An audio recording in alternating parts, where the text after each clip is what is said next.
Hello and welcome to Leave the Feed 30 Days of Disconnect. Today is day 11. It is what it is. Such a powerful message and such a powerful guest today, Gigi Robinson.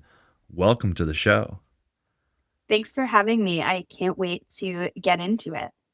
Now, your journey is that of chronic illness to empowerment. And I was super moved and touched by your book, especially what's been happening with me physically for the past couple of years. But tell us about your story. How did this Gigi journey unfold and where are you today? Well, the Gigi journey that has led me to where I am today is complex and almost a 15-year journey. I will start with where I am today, which is, I think, a really important benchmark to get to as I share more about my story. But today I'm 27 and a half years old. I live with my boyfriend and our dogs in New Jersey.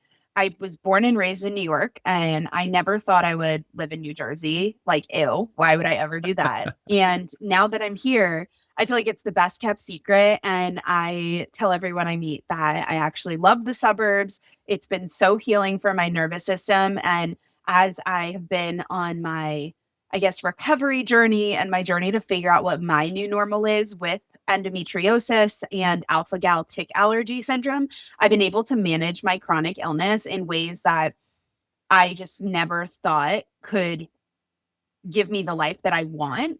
And it's also important to note that I'm in my home office right now because I built a career that I needed to support myself while I was struggling. And so if we go back, I guess I can start from the very beginning and just walk you all through a little bit about my journey. But when I was about 11 years old, I got diagnosed with a condition called Ehlers-Danlos syndrome. And if you've never heard of it, it's a connective tissue disorder. They have a bunch of different kinds and types and subtypes of Ehlers-Danlos, but I have the hypermobility type, which is the most common and also the most commonly misdiagnosed, underdiagnosed condition in the EDS family, usually because it is a little ambiguous. It's kind of one of these things where there's no telltale sign, there's no genetic test to figure this out. But the way that I figured it out at such a young age was, I think, really in part to my mom being such a fierce advocate for me, and also living in New York City and having access to incredible doctors at Cornell and HSS to help really target that at a young age, because I kept getting injured and it didn't make sense why. And then finally, one of the doctors in the emergency room was just like, have you ever heard of Ehlers-Danlos syndrome? I think you should see a pediatric orthopedist at HSS. And so my mom got me in, and the doctor was like, I think this checks out. Go see this geneticist at Cornell, which is across the street. So it worked out. And then she basically was like, yeah, this makes a lot of sense. And even to this day, I actually have kept in touch with my doctors and given them copies of my book. So I just am really grateful that I had that original diagnosis at a young age, because as I grew up through my adolescence and teenage years, I did have to make decisions that maybe sound a little bit like silly when said aloud, like using the escalator or the elevator, using a wheeling backpack, using an iPad instead of carrying books around, always having a locker on like the first floor of a building. And it doesn't seem very complicated or like a life challenge, but when everybody else around you is taking the stairs and running up and down the stairs or having a cool backpack and you're the odd one out, and oh, like, oh my God, you're like zooming with that thing. It's like a spaceship. Like, you don't really understand what that's like unless you live in that difference. And so for a while, it took a lot of confidence building and a lot of, well, this is just how it is, to explain to other students, to explain to teachers, to explain to friends, and even some family. I mean, luckily, my family's always been very supportive, but that was really, I think, character building for me throughout high school and middle school, to the point where then I got to college and teachers were questioning, why do you need a computer? Why do you need virtual assignment turn-ins? Like, why are you sometimes remote flexible before remote flexible was a thing? Like, we're talking 2017 to 2019. And they didn't really understand. And so that's where a lot of my anger and frustration about living with health issues that are invisible really started bubbling up. And since I was getting a bachelor's of fine arts anyway, the key thing they tell you there is show, don't tell. So I brought my cameras with me to and my phone to all of my doctor's appointments and hospitals and physical therapies and treatments. And I was recording it and making content about it and then sharing it as my, I guess, assignments and my projects. And I was writing about it because they weren't believing me. I was like, if you don't believe me, I just have to show you. Yeah. And then, of course, COVID happens. I moved back home from Los Angeles from attending USC to finish my senior year remotely on my couch in New York City, which obviously is isolating for anybody graduating or attending college during COVID. And my mom and I just were kind of like, we have to get this health stuff under control. I'm in constant chronic pain. I have all these flare ups. I'm so inflamed. I'm like allergic to all these things. And we just don't know what the issue is. And so she, again, helped me find pain management doctors. As I'm posting about everything on the internet, my social feeds are growing. People are starting to follow me because they're like, oh my God, same. Like, invisible health issues suck. Let's talk about it more. Let's inspire more people to feel less alone in this journey. And then finally, after maybe 2 years working with this chronic pain doctor, and we've gone through like plan A, holistic, plan B, holistic plus, Western medicine, plan C, holistic plus Western medicine, plus some steroid injections to help with the chronic pain, plus therapy, plus all these things. Like, what is going on? She said, I think you have endometriosis. I think you should move forward with doing the surgery. So my mom, again, helped me find a surgeon, which, is in the network of Columbia and Cornell. And they did the surgery and they found out I had endometriosis also on my bowel, on my bladder, on my, you know, ovaries. And that was causing severe pain and inflammation in my body. So then by the time that I adjusted my diet and started exercising to help alleviate those symptoms, that's what again has led me to today, where I'm able to exercise and feel endorphins and enjoy life in a way I never thought was possible. So that is my long story. That's a great story, an empowering story. And I'm curious, as you're going through this as a young child, you brought up like anger. And obviously, when we're in the grieving process, it's not just because someone died. We lose a piece of ourself and we're comparing ourselves to the lives of others. And I'm sure there was a lot of depression, resentment, bargaining, and it's hard to get to the path of acceptance. And how was that for you navigating grief and navigating the twists and turns of this road? How did you find acceptance and how did acceptance become almost a catapult for you as a creator? So I love that you're asking this question because my journey to being a creator really started when I was in middle school, when I did get this diagnosis of Ehlers-Danlos syndrome, because I had to give up competitive swimming. I had at one point in time when I was doing competitive swimming, I was winning a lot of races because my shoulder joints were hypermobile, which is what we found out. And that was why my shoulders always hurt.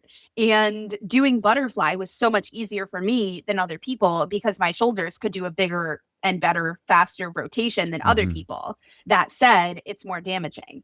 And so I always had a competitive nature in me to like achieve more, do more, be better, compete. And when they said you have to stop doing impactful sports like swimming competitively, you can swim for leisure, but you can't swim competitively anymore. You can't play in gym class anymore, but you could do physical therapy or Pilates. And it's like, why would I do Pilates? I'm literally like 11 years old. And I fell into art. And I was doing all kinds of art. At first, it was like painting and drawing and realizing, oh, wow, I'm actually like really good at this.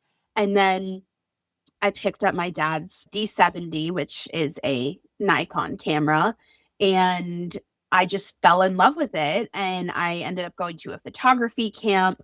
And from there, I started entering my artwork in local, regional, national, international competitions. And my artwork started doing well. And part of that was because I was shooting nighttime photography. So I was doing long exposures, I was capturing the stars, I was capturing night scenes, which usually you don't see in gallery or like competition spaces. You'll usually see gorgeous daytime landscapes, you'll see portraits, you'll see macro shots, but you usually won't see night shots. And so I guess that was my unique value there. And after that, I kind of just was like, you know what? Like, this is something that I love. And I just escaped through art. And I think that a lot of people who deal with health issues do have to find a form of escape. And that sometimes is the coping mechanism in and of itself. Obviously, constant and consistent therapy is very helpful, and having a great support system, and also knowing that some people just aren't gonna respond, or they're not going to understand when you just say, I'm not feeling well. Like, they think, oh, you have a cold, but that's just not the case. Because it has to be difficult, especially at a young age, because obviously when we're older, we hope that adults can empathize more for others. Maybe, maybe Right. not. But for children, you know, even adolescents, college age kids, it's hard to wrap your head around why. Like, you look fine. Yeah, Like, exactly. why do you need to take the escalator? Why can't you come over here with Exactly. us? And what is it that you've learned in the process about educating other people and how to make them more empathetic about individuals that might have hidden illnesses that aren't right in front of you? And also too, how is your book helping other children and adults learn how to like foster that empathy and foster that understanding? I mean, I think the first thing you mentioned about especially college students, I can count on my hands how many friends I still have from college. And there's a reason for that. I think when you're dealing with health issues, unless it's visible or unless it's something super serious like cancer, people usually don't want to hold the empathy. Even something like celiac disease or depression, right? Like, you can have a scope of it, but really, when you think of depression as a college student, you may just say, oh, yeah, like, they're just sad all the time. Oh, yeah, they just don't wanna get out of bed. But they don't you don't really understand those deeper things, also because as an individual, you're still figuring yourself out, and you still have your own goals that you want to achieve. I honestly feel like the emotional intelligence and bandwidth to hold space for other people is so much less when you're in college, and I was very resentful for a very long time around the fact that my friends could not hold space for me, and that was like the downfall of a lot of my friendships, because I didn't want to go out late at night, that I didn't feel like I got the support from them, that they didn't feel like they got the support from me because I was dealing with my health issues. I couldn't show up for them. And so, as an adult now, or somebody in my late 20s now, when I look at the friends that I do have, when I can candidly say, "Hey, I know we were supposed to meet up for dinner, but, like, I'm just not feeling it. Can I plan on the next time I'm in the city? Can we do, like, a coffee or a lunch? Or can we just co-work virtually instead to get that same kind of connection?" And that also loops back into this hybrid, remote, flexible lifestyle that I've built for myself, and that a lot of my friends who are also self-employed entrepreneurs built for themselves too. But it's really hard. I'm not gonna say it's easy. I'm not gonna sugarcoat it. And I think that was a catalyst for writing this book. It wasn't about, oh, yeah, like, I want people to know my story. It actually was not at all about that. You'll Right. see, I think, on the back of the book, the key themes are illness, resilience, hope, and empathy. And that is the key message that I wanted to get across, that you can look different or you can have invisible health issues and you can also still have a great life and you can achieve your goals and you can have friends. And guess what? If somebody's not going to be understanding, well, bye bye. They're not meant to be in your life. And that piece also hurts. Like, I'm not going to sugarcoat that either. Losing friends, especially when you're already down, is so painful. And to know that it can feel like it was because you had no control over your health, so you couldn't show up the way that they needed you to, and vice versa. Like, that piece hurts because you can't control it with health. But at the end of the day, I found that just meeting people where they're at, and something Tony Robbins always says that I love, which is trade your expectations for appreciations. When you can try to apply that to anything and everything, I feel like it helps you live a more beautiful and positive, hopeful life. So, in terms of living a more beautiful, positive, and hopeful life, thank you for bringing such amazing messages into the world and helping people with your platforms on social media. Let's talk about that journey and like the feeling, the optimism, the hope that you bring to others, then some of the other challenges that innately come with being a creator and making sure that you keep your mental health in check. Let's get let's get specific. Like, where do we start in this journey? I mean, I know I mentioned about posting online in my story, and that really started, I was posting while I was in college, and actually while I was doing that, I was seeking these brand ambassador roles, which essentially were field marketing, remote, Mm. uh remote flexible, even contracted gigs that I was doing. So, TikTok or Tinder would send me a $2,000 budget and say, host a brunch or host a coffee giveaway, buy 100 Starbucks gift cards, whatever it was, and give them out to students, and $5 per Starbucks gift card. Do it on campus as long as they download the app, and then post about it. And so that was what really got me into the creator space, also because I had that knack for visual aesthetics. I really thought I was going to end up being a photographer or designer for a big movie studio or a big magazine. And it's just kind of cool that I ended up being the producer for, at this point, hundreds of brand partnerships and hundreds of brands. And so I'm really proud about those benchmarks. But it started with all that field marketing and these remote brand ambassador positions where they said, we'll send you product. You have 10 posts. You can schedule them when you want, as long as you post once a week for 12 weeks. And that's that. And here's your $1,500 per semester, whatever it was. And I was so excited about that. I was like, Yeah. oh my gosh, this is amazing. $100 per post. This is so great. And I was so small back then that it felt amazing. And when you do get those first kind of brand partnerships, it's the best feeling.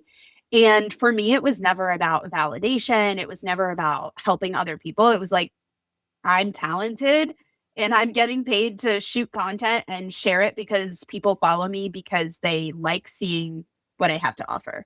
And that is, I think, an ethos that I've carried with me to this day, where I've never valued anything I'm doing on the internet as a motivator for my confidence, right? It's anything that happens on the internet is like in its own compartmentalized world. And if people compliment me or there's good feedback on a video, that's great. But what matters to me more is that I go to an event and I speak there and somebody says, "Oh my God, I love your energy. Like, you have such good energy." Or, "Oh my God, I'm such a fan. Like, I follow you on LinkedIn and it's so cool to meet you in person." And I'm like, "Wait, what? Like, I have fans? This is crazy." And that feels good to have that human connection. And I think that's the point I want to drill down, which is that I don't think enough creators, especially when our job is to make content look effortless, focus on that human connection.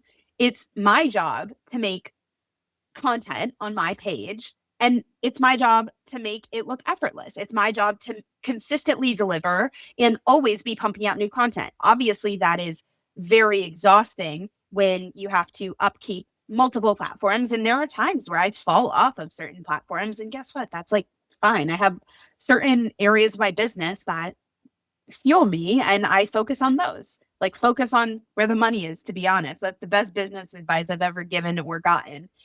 And I just think a lot of creators are focused on, I want 100,000 followers. I want a million followers. I want a brand partnership with this company. I want to be signed to management. And instead, they should be focused on how can I build a sustainable business? Because that's the hardest piece of this, to build something sustainable over time. And that is what's affected my mental health the most in this business, is that there's a lot of these standards, again, the benchmarks, the management, the quitting and becoming full time, that I don't think people are prepared for. And they Mm. don't even know the magnitude of their choices. And so somebody says, I want talent management. Meanwhile, they can handle in their schedule doing the outreach, and they think getting a manager is a better look. But guess what? If you trust somebody else with your business, I can almost guarantee you, like, some cases are definitely exceptions, but usually they're not going to do as good for you as you will do for you. I always recommend hiring an intern or hiring somebody in-house, but giving away that piece of my business, or that trust that somebody else would do as good of a job as me, has been a mistake I've made now 4 times. But I'm glad that I did it, because it did cause so much mental stress and anxiety for me that I realized this is something I can never do again. And so I'm telling all my friends, I'm talking about it like on interviews, and I'm just saying, like, okay, management is not for you at this stage in your business. It's not necessary. Nobody will advocate for you as well as you. And I think all creators need to focus on that. And again, think about the business and what's making money before you even think about posting online. Right. And then to find that connection, to take a break from social media, whether you're a creator or whether you're someone that's a fan, I think Right. there's different challenges each audience faces, right? One is the need to get a new post, the need to get likes, the need to get followers, and the other is sort of this constant digestion of little pieces of information, and they're probably not getting fully digested. Some are causing them heartache. Sometimes it's doom scrolling. Sometimes it's just a lot of information that's affecting your mental health. How do you like to reconnect? What do you like to connect to? Like, what brings you joy outside of the digital world? So, if you are a true fan, you'll know I have two very cute dogs called Zeke and Trixie, and I love them. And they are just joy machines. My friend Avi Gandhi and I had discussed, we were just chatting one time, and he used that word to describe dogs. And I was like, you know what? That is so spot on. I'm taking that from you. But yeah, Zeke and Trixie keep me very busy. They also help me disconnect at least 3 to 5 times a day, going out on walks, even if it's a quick 5-minute walk or if it's a longer walk. It's unfortunately 30 degrees here, so I'm getting sad that it's Right. so cold. But in the summertime, the springtime, in the early fall, like going for those long, like mile, 2 mile walks with them has been so great. I also love things like breath work when I can get a massage or a facial. Like, I think those are really nice self-care things I could do. I used to do a lot more journaling than I'm currently doing, and part of that is because of my bandwidth. But at the end of the day, doing routines is more important to me than hitting, like, did I journal every day? And so if I were to say, oh, like, I need to journal, that's not going to work if it's all over the place. So now I kind of wake up between 6 and 7 o'clock. I usually have my 7 o'clock Pilates class that I go to. I leave 10 minutes early. I speed walk over there. I go to my class. I drink a half a bottle of water, 40-ounce Stanley cup, staying hydrated. Nice. That's important too for mental health, which I think is very underrated, actually. And part of it is, one, because you're going to have to pee a lot if you drink 2 of these a day. And that forces you to get up and move a lot. And that is very helpful to change your state and your energy and your endorphins and your physiology, so that you're able to just feel like different at any time you're coming back to your desk. And so that's important to me. But I wake up early, I go to my class, I come back, I have breakfast, and then by 8:30, 9 o'clock, I am ready to rock and roll with work. And again, then I usually do a mid-morning walk for the dogs. I do a mid-afternoon or early evening walk for them, and then I'll do like another late night or post-dinner walk, and then that's kind of the routine. And I want to start incorporating some journaling and meditating and red light into that. I do my skincare. I also take a very hot but quick shower every single night. I know that like sounds probably normal, but when you live with a health issue, I will say doing basic things, the bare minimum, can feel daunting. And so I'm just like, you know what? Before bed, 10 minutes before bed, just get into the shower, do the hot shower, rinse yourself off, rinse the day off, and literally think you're rinsing the day off and tomorrow you'll start new. And when you do that, I don't know what it is about it, but that has been so nice for my routine. And I also keep like eucalyptus and a candle in the shower to like make it vibey and a speaker, even though I'm usually not in there very long. But yeah, that's been helpful as well. I think that's all great advice. And, whether it's the habitual routines, the way to take time out to get peace of mind. I love aromatics in the shower, anything to calm your nervous system. And I think, you don't need to have a chronic illness to understand that our nervous systems Yeah. are exacerbated. So any way that we can enter the chill zone is Yeah. a Oh, good yeah. thing. On that note, I also use this app called Opal, which I don't know if you've heard of it, but it's basically a screen blocking app. And so from 8:30 p.m. to 8:30 a.m., my socials and digital like connection, I guess, is locked. So if you send me something or if work tries to interfere during those hours, I'm sorry, but it's going to wait until the morning. And that's because I also believe that you have to shut it off at some point. And when you're a creator, if you let that boundary go, or if you don't establish that boundary, you're going to find yourself feeling drained because then at night, instead of focusing on reading or watching a movie or going for a walk or playing a board game or doing a hobby or whatever, which is usually going to be better for your own personal development, you're just going to be doom scrolling. And then if you doom scroll in the night, it's also going to mess up your eyes and your circadian rhythm because you're looking at blue light really late. And yes, I am a little crunchy. So I'm sorry if this sounds too crunchy, but I believe in that stuff. I keep my phone out of my room. I have a no phone rule in the bedroom. And also at the end of the day, I leave work. I leave my home office here and I close the door. And unless my boyfriend and I want to come in here and like have like a creative brainstorm, which sometimes we do, but we don't use tech. Like we make sure that it's off and we like set the light up so that it just looks like vibey and different in here because I'm in here all day from 8:30 until usually like 6, maybe 5. And I just have this routine where I leave work, I shut the door, I leave my tech in here, and I don't check anything until the next morning. And that is just a discipline that I have had to do for my business to work and for me to be sustainable in it and to nurture everything that's going to make me, Gigi, better as Gigi founder, creator, speaker, author. And a lot of creators, in my opinion, make this mistake of merging the two and not having a distinct compartmentalization of work and life because their work is their life. And so you need to have things that you don't record, or if you record it, you're not editing it and posting it right away, that you can wait until tomorrow. Because guess what? Nobody knows or cares if you post something in the moment. Literally, nobody will know. I Yeah. promise you.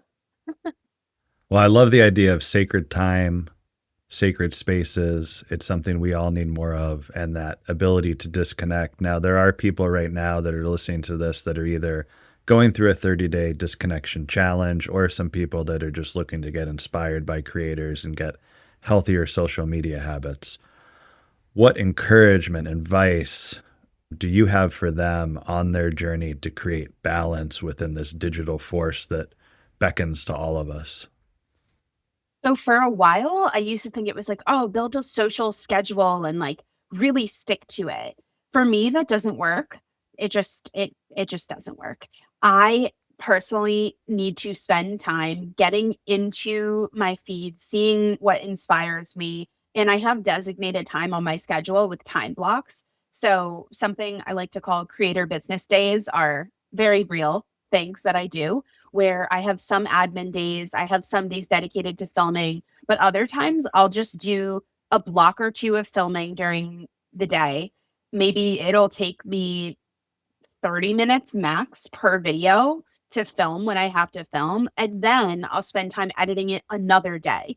It's almost like something I learned in art school that I think was a lesson that has just been really impactful is knowing when to stop and just it's better done than perfect. And as an art student, when you're going through a bachelor's of fine arts and you go through 2 to 4 revision rounds with your class and your teacher to get to the final revision round, it's almost like there's a never ending rotation of it could use more work.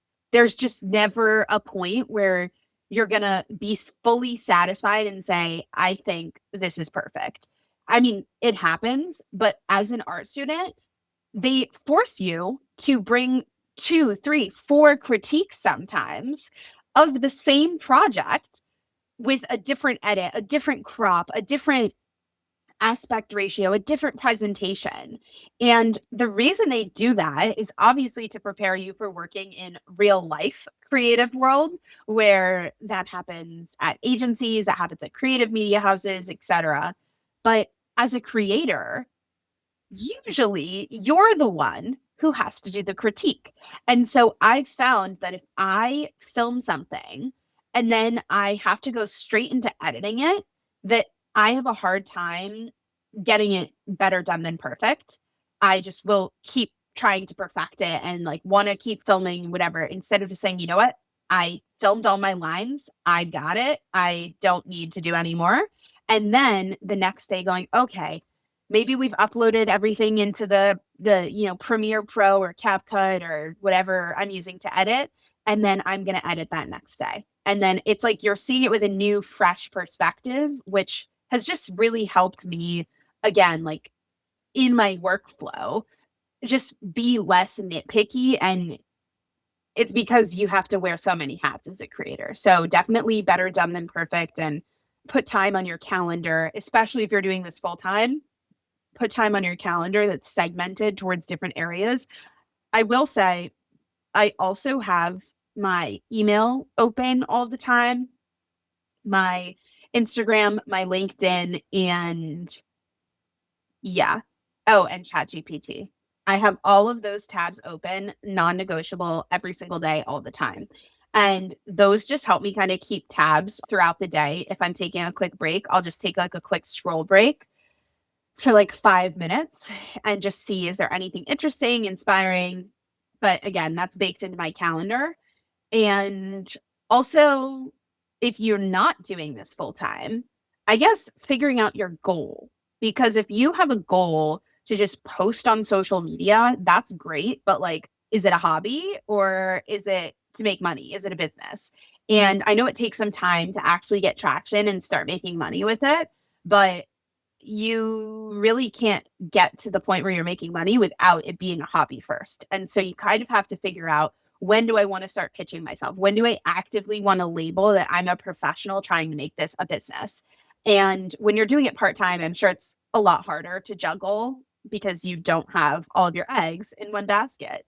But when you do it full time, guess what? Then you're going to start being asked to do public speaking. Then you're going to want to write a book. Then you're going to want to write another book. Then you're going to want to do webinars and make other things. And that's what inspired me to now create Host of Influence, which is my second business. So that is like running as well while I'm doing everything Gigi focused. So it's It's just a never ending thing.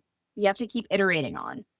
Yeah, very true. I mean, it's a living, breathing progression, and to find balance and to reach your goals at the same time is quite a tension that all creators go through, and all of those who have any type of relationship with social media. We all have to find that Yeah. balance. Yeah.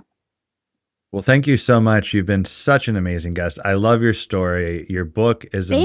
amazing. There's a link Oh to it in man, the show thank notes, you. but thank you so much. Really appreciate it, Thank Gigi. you. This was so fun. And I'm excited for everybody to learn. And any words of encouragement, like everybody always says, well, I want to get started doing what you're doing. And I'm like, then start.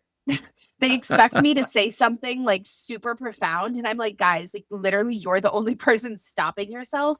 Like people say, Gigi, how do you do public speaking? Oh, start messaging people to go on their podcast.